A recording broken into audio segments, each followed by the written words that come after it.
Hello guys, magandang araw po sa lahat. Kung bago ka pa lang sa aking channel, please like and subscribe para lagi kang updated sa ating video na ina-upload. Mayroong mga paraan upang maiwasan ang sakit na high blood o hypertension. Isa, aktibong pamumuhay. Ang pagiging aktibo sa pisikal na aspekto ay magandang paraan upang simulan ang pag-iwas sa high blood pressure. Ang regular na ehersisyo ay nakakatulong na kontrolin ang iyong heart rate at blood pressure.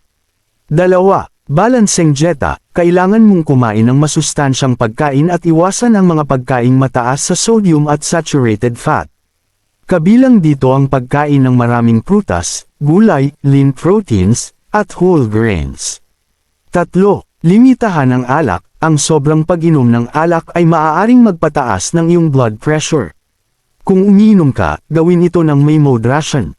Apat, iwasan ang stress. Ang sobrang stress at pagiging matagal na stressed ay nakakapagpataas ng blood pressure. Hanapin ang mga paraan para makapag-relax at i-manage ang iyong stress. 5. Huwag tumigil sa pag-inom ng gamot. Kung mayroon kang prescribed na gamot para sa high blood pressure, mahalaga na sundin ang instructions ng iyong doktor at huwag itigil ang pag-inom nito kahit na ang iyong presyon ng dugo ay normal na.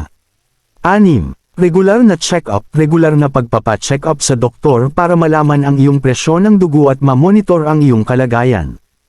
Ang sakit na high blood o mas kilala bilang hypertension ay isang kondisyon kung saan ang presyon ng dugo sa mga arterya ay napakataas. Ito ay maaaring magdulot ng seryosong komplikasyon at nagpapataas ng panganib ng sakit sa puso, stroke, at iba pang mga problema sa kalusugan.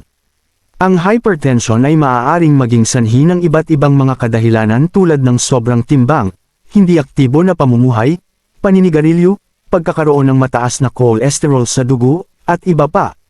Kadalasan, ito ay walang mga sintomas kaya't mahalagang magpatingin regular sa doktor para malaman ang iyong presyon ng dugo.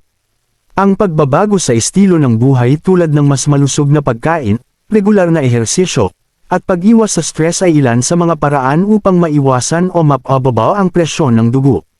Sa ilang mga kaso, maaaring kailanganin ang gamot na inireseta ng doktor. Tandaan, mahalaga na kumonsulta sa doktor para sa tamang diagnosis at paggamot ng hypertension.